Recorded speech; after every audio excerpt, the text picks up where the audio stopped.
The longer I live, the longer I'm on the spiritual path, the more respect I have for how complicated it is. The more I get to know people and know people well, the more I see how just interwoven everything is. All our thinking, all our experiences, just walking around being ourselves is such a confusing and often complicated reality. All of us know this. We get ourselves involved with work and education and companions, and sometimes we give birth to children and then have to raise them, and then their whole karma comes into play, and just everything just seems to spin endlessly out of control. And when we want to try to sort of cut a clear path through it, it's really not so obvious what's connected to what, where we should go, what's right. When we just start thinking with our intellects, it's so easy to rationalize and justify just all different points of view. I know when I first came to Ananda Village, when I was 24 years old, and the first years that I was there, I'll skip into a different situation. About 15 years later, more than that, almost 20 years later, Swami Kriyananda asked David and I to come and live here, where we've been now for 25 years. I can't make all those numbers add up, so it's something like that. But I was in contact then on a regular basis with a lot of people who were really just beginning to find out about the spiritual path. And I was counseling this woman, and she was describing some situation she was dealing with. And all of a sudden, by the grace of God, really, my whole consciousness sort of transported itself back to being 24 and 25 years old. The age was less important in terms of my physical body, its youth, or anything like that. But I myself was moved back to the point where I was just starting on the spiritual path. And I could see, I could feel in my own heart how many different forces are always playing against us. And I felt that my own beginning years, the first 5 or 6 years especially, there was no clarity in my mind. It was like a cyclone, very fast moving, always having new ideas, really enjoying all of these new thoughts, like this all the time. And if I had tried to follow any straight line intellectually, well, there was none. It would have just been going in circles. And at the same time, there was a completely other reality, which I couldn't have articulated at the time, and it was more clear in retrospect. It was like we live on so many levels simultaneously. And in our culture, American culture especially, we have this really deep devotion to our intelligence and to our rational process. The Indian culture is more designed to develop intuition. The way Swami Kriyananda described it, cultures are blending now more, but even 30, 40 years ago, he said the Indian culture is all designed to develop intuition. When it works, you have phenomenal consciousness, but there's no fallback position, he said. So if it doesn't make it to pure intuition, there's not necessarily a lot of real rational force behind it. My friend and I once were helping an Indian family in San Francisco just to move, and the woman was a very good example of a kind of flow of energy. She was not an engineer. So many of you dear Indian people who now live in our country are engineers, and so none of this applies. But this woman was not an engineer, and she asked my friend and I to inventory her books so she could pack them. And we had very little experience outside the American culture. Neither of us had traveled yet at that point. And we thought, sure, we can do this really easily. And I'll be darned if we couldn't get the same number no matter how many times we counted the books. It was sort of like we were coming in with this real rational, we can do this, we can organize this. This woman had a very flowy way of doing things, and we were kind of a little disdainful of her flow, and we just kept counting those books. Finally, we were just laughing hysterically. Was it 20 books? Was it 26? Was it 14? Was it 91?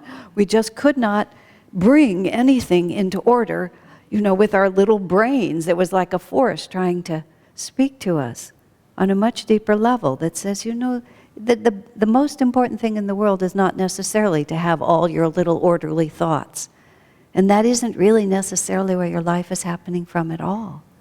And thinking back to my first years on the path, I was living simultaneously in two completely different realities.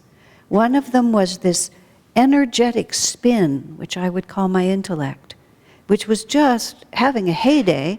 It wasn't in conflict, it was just everywhere, making up ideas constantly, left and right, analyzing myself with just ridiculous lack of self-understanding, explaining to everyone all these things that weren't at all true, just on and on.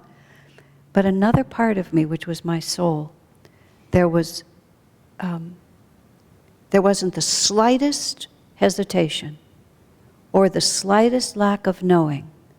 It knew exactly where it was, my divine self. It knew exactly where it was, exactly what it was doing, and unerringly it went forward, which is the infinite calling its child home again. I'd felt this great good karma. I was talking to some friends recently about just this great good karma out of this vast sea of this world, to hear that still small voice within, which says, there's a way. You don't have to just live randomly in this world. You don't have to just hope for the best. There's an iron cable that links our heart to the divine. And once we find that, it just transcends everything. And God is amused while the rest of us just spins around it. But that's all that's happening to us.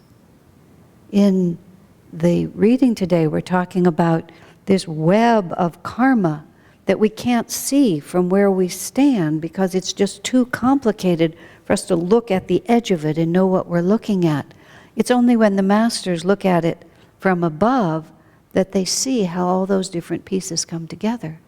And our success on the spiritual path is a fascinating combination of the necessity to be highly involved and highly energetic with our intellectual self, and at the same time to put that intellectual self in service of the inner understanding, in service of the divine. Swami Kriyananda describes himself when he first came to Master, when he himself was 22, and he was a very strongly intellectually oriented person. The fact even of realizing that what he was looking for was spiritual truth was a total shock to him. It had never really crossed his mind until the facts were overwhelming that God was what he was looking for. And as he himself said, if he had prayed to God instead of thinking so much about him, he could have made much faster progress. But when he got to Master, to Yogananda, and became his disciple, which once he read Autobiography of a Yogi, he said he wasn't convinced necessarily even of the ideas in the book, but he was utterly convinced of Yogananda himself, and just felt that the kind of call that I was speaking about, where nothing else had the same weight. Where he was going, leaving New York to come to California, what he would do, what he didn't even realize that Yogananda had an organization or that there was any kind of a system. He had one direct experience. He looked into Yogananda's eyes on the cover of Autobiography of a Yogi. There was a recognition. He read the book and he was overwhelmed by the vibrations of the Master. So he just dropped everything. Absolutely everything. And as he tells the story, it's so sweet. His father was an oil geologist for Esso and worked mostly overseas. And just before Swamiji was called by Master to come to California and be his disciple, his father was called by his company to move to Egypt. Okay, this is 1948, too. This is not just flying back and forth like we do nowadays. This was getting on a ship and traveling for, many days. And then just before he found Autobiography of a Yogi, he put his mother on an ocean liner to go and join him. And his parents did not come back for 2 years. So, and in fact, interestingly, Swamiji's been saying lately, it was a completely futile effort on the part of his father from the point of view of the work that he did. He went to Egypt, he went to the oil fields, he actually found exactly where oil could be found. His own company decided to drop the project, and once Swamiji was firmly established in his new life as a disciple of Master, his parents came back to America. But by then it was much too late. And even Swamiji himself says if his parents had been there, it's quite possible that they could have dissuaded him. But God just made sure that wasn't going to happen. How do you reason all of that out? How do you figure it out looking at the karmic threads from the edge, sort of how everything weaves together to make it happen just as it's meant to happen? And then when Swamiji came to Master, Master began to train his heart. He began to train him to be a devotee, to love God, to chant to God, to pray to God, to open yourself on a completely different vibration than just, these are very interesting ideas. And Swamiji said he understood the need for that because he found his own mind dry and unsatisfying. But the irony was that in a very short period of time, Master gave him intellectual work to do. He made him a writer. He made him the examiner for the people who took the lessons and wrote in their answers to the questions. And all the work that Swami was guided to do, lecturing, teaching, writing, editing, it was all intellectual work. And Swamiji realized that Master wasn't saying to him, oh, you just become a devotee and then your brain turns to oatmeal, or anything like that. It's every aspect of our nature is given to us. All of it has to be elevated to the divine level. And I gradually came to appreciate when I met Swami that his magnetism was because heart and mind were in perfect balance. Neither dominated, but both had been developed to the utmost degree. And this is really what the karma of our lives is asking of us, that all the different parts of us need each of us to be brought, everything has its divine expression and needs to be brought into alignment with that divine reality. And we can't sort of excuse our laziness in one area or another on the basis of saying, oh, well, I'm this kind of person and I'm that kind of person. We put all these divine symbols up on our wall here last year, and the one in the far back, which just looks like a circle when you're looking at it from a distance, and only when you get up close to it do you realize it's a yin-yang, which is the two halves of a circle matching each other perfectly with a slight contrast. One is textured, in this case one is not. Sometimes they're black and white when you see them. To my mind, that symbol has always been one of my favorites. You know, a divine symbol is not an intellectual concept first. First, it's just an image that speaks to us beyond the intellect, that we all understand it. The symbol of Ananda, which is on the wall here and over there, also the soaring arc that comes back down again. Swami Kriyananda prayed to Master. He said, we need a symbol for Ananda. He said that is unique, simple, that communicates a great deal, but that we can use in many different ways. And he said he went into meditation, and what happened was he saw it. It just presented itself to him as a complete form. It wasn't like he thought, oh, well, we should maybe have this part of it, and then we'll have that part of it, and this would be a good idea, and that will be a good idea.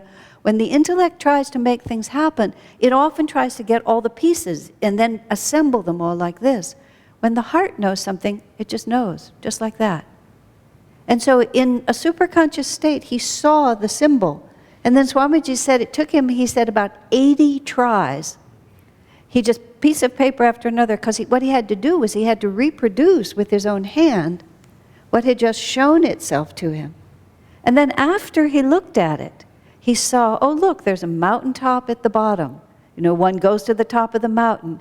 Then the spirit goes up in joyous celebration and dances around, but then comes back down again with, and we can think of it many ways, the devotee comes back to serve, or the grace of God comes down to bless us. And there's even a little shape like a bird, you know, the soaring bird of paradise. You can just look at that for a very long time and see all kinds of images in it.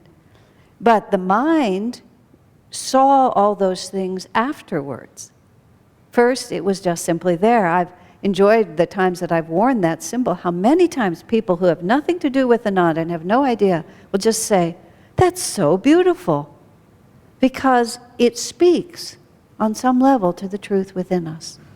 Now, on our spiritual path, what we're really trying to find at all times is that very subtle sense of this speaks to me, of living our lives in such a way that we can also understand with our minds why and how this all comes together, but that reasoning process is not the main force in our life.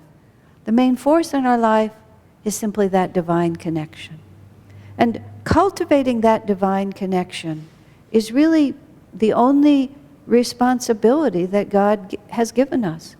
Everything else either follows or doesn't follow from whether we're living in a sense of our inner relationship with everything or whether we're constantly drawing this circle around ourselves. Swamiji often tells the same stories. He tells us a couple of stories about times when he didn't have money at all and he didn't know what to do. But he went forward with what he felt was the divinely inspired action, and everything else just fell into place after that.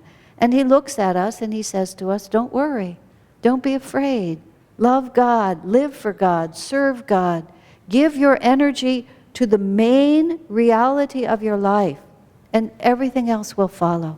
Recently, Swamiji wrote a very simple affirmation, which I find it so beautiful. He said, may I love you, Lord.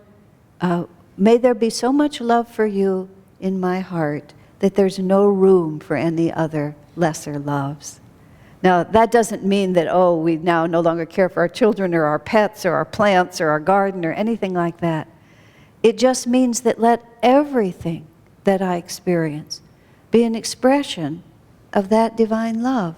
In every situation that we're in, instead of just thinking, what do I want? What can I get from this? How can I solve this problem? Let us think instead, Lord, what would you have me do?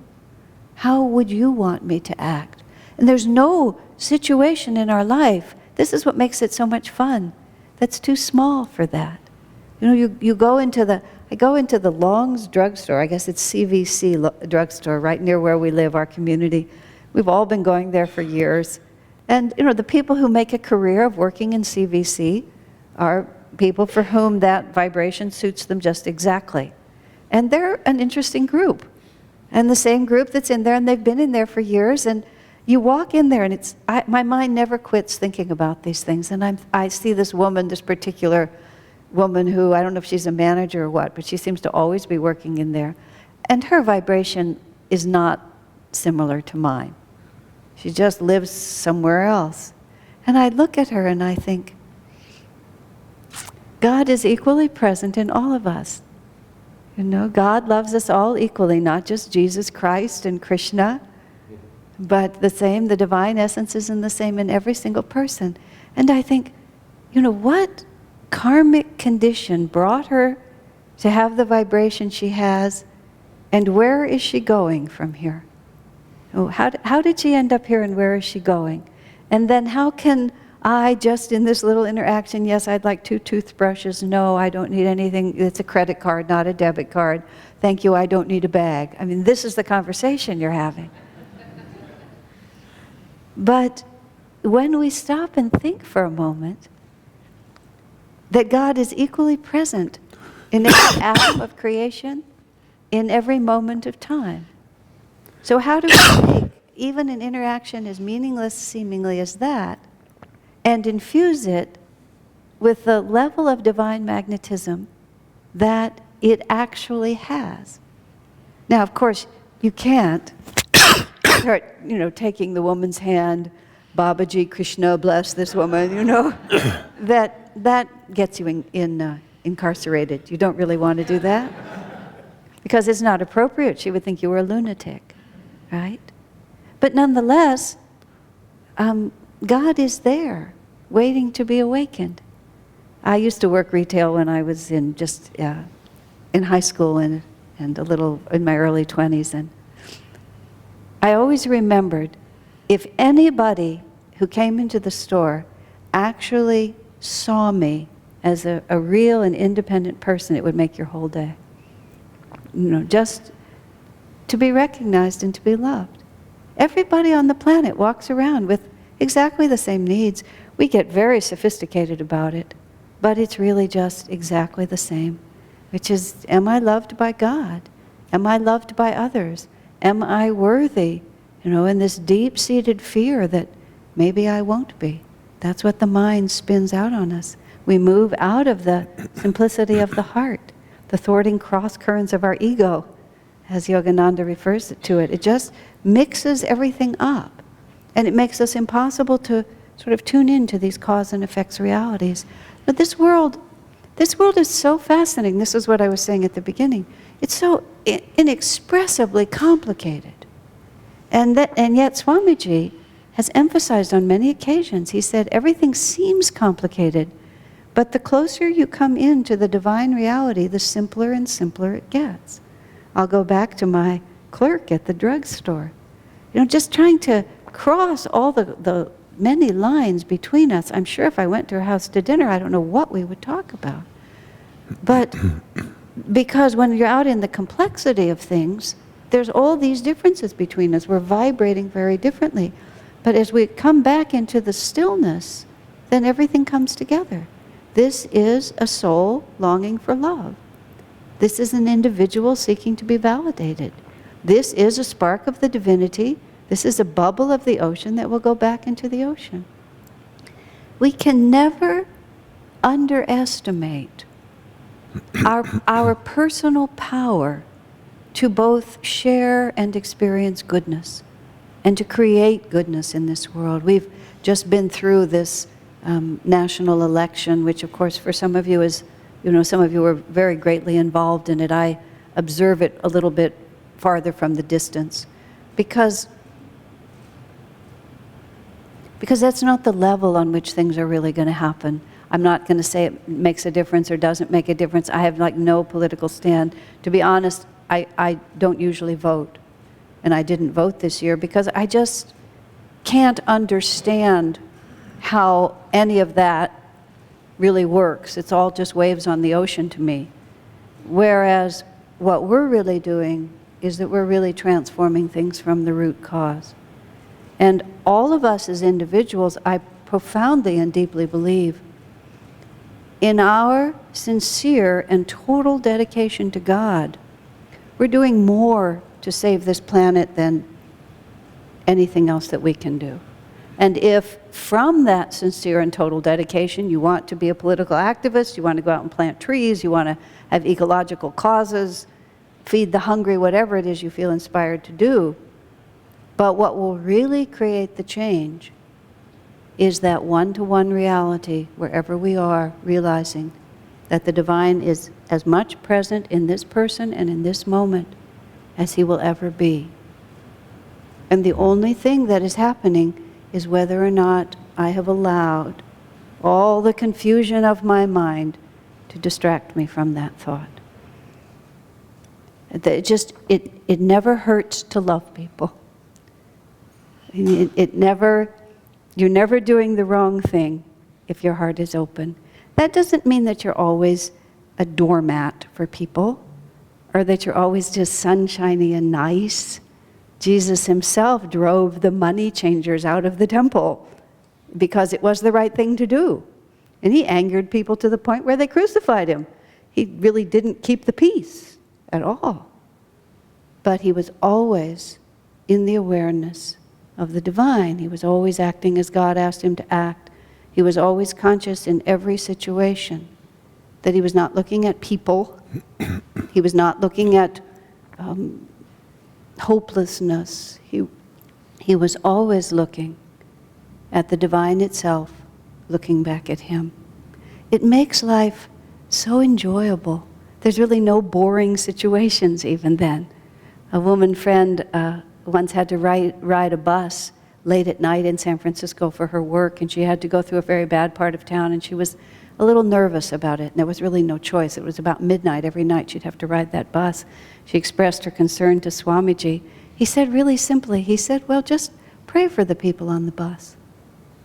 And so she started making that her habit. As soon as she sat down on the bus, she would find someone on the bus, and she would just start visualizing that person surrounded in divine light. She would start asking Divine Mother just to pray for that person. Whoever they were, whatever realities they were working with, she would just ask Divine Mother to help them move closer to wherever that they needed to go next. She said she completely lost her fear, and she found that the midnight bus ride was the happiest part of her day. There's an interesting story about Tom Brown. Tom Brown is a tracker, a man who was trained in American Indian ways and did Indian, was very attuned to nature. And as a boy, he was trained in tracking, which is following animals and so on. And he used to play out in a wilderness area somewhere, actually in New Jersey. And it was a wonderful wilderness area, but there were a pack of wild dogs there, of pets that people had let loose that had just turned feral. And he tells this story once about being pursued suddenly as a boy by these wild dogs. And they chased him, and he chased him up a hill. And suddenly he was at the top of the hill, and the dogs were coming. And they were very dangerous animals. It was not a small problem. And he had no recourse. So he sat down, and he went into his understanding of the infinite spirit. And he just expanded his awareness as he'd been trained as an American Indian devotee. He became one with the universe around him. And he lost outward consciousness. He could go very deep in that. And he just went into that state. In our teaching, you would say he went into the Om. He went into the vibration of the infinite. And then after a time, he came out. And he watched. And when he came out, the dogs were gone. And he was able to look at their footprints. And he could see that the pack of dogs had raced right up to where he was sitting and then became utterly confused. They were right in front of him, but they lost the scent. They could neither smell him nor see him because he had just shifted into another reality. And he saw them rush around looking for him and then just give up and go away. And he had not physically moved. But what he had done in that moment is he had affirmed a greater reality, and that greater reality simply transcended this one. At all times in our lives, whenever we feel bored or sad or frightened or whatever it might be, there's only one way out, and that way is in. And the karmic patterns that keep us spinning, restless, unhappy, disappointed, longing, all of the list, the huge long list that we all have of all the things that bother us, and we keep pushing at them like this, it's just complexity. There's only one answer to it, and that answer is to come within. It keeps us busy for a lot of incarnations, implementing that simple solution. But the sooner we stand in this crazy, complicated world and realize that's the only job I really have to do. I'll entertain myself by getting advanced degrees and making money and raising family and having relationships and writing books and, composing music and all of these things. But that's just how I entertain myself. What I really do at all times is through it all, stand in that power and in the presence of God. And that's how we unravel what is otherwise seemingly unravelable. We just move out of it into a higher reality. Seek ye first the kingdom of God, and all these things will be added unto us. We are made for thee alone, and our hearts are restless, Lord, until we find our rest in thee. God bless you.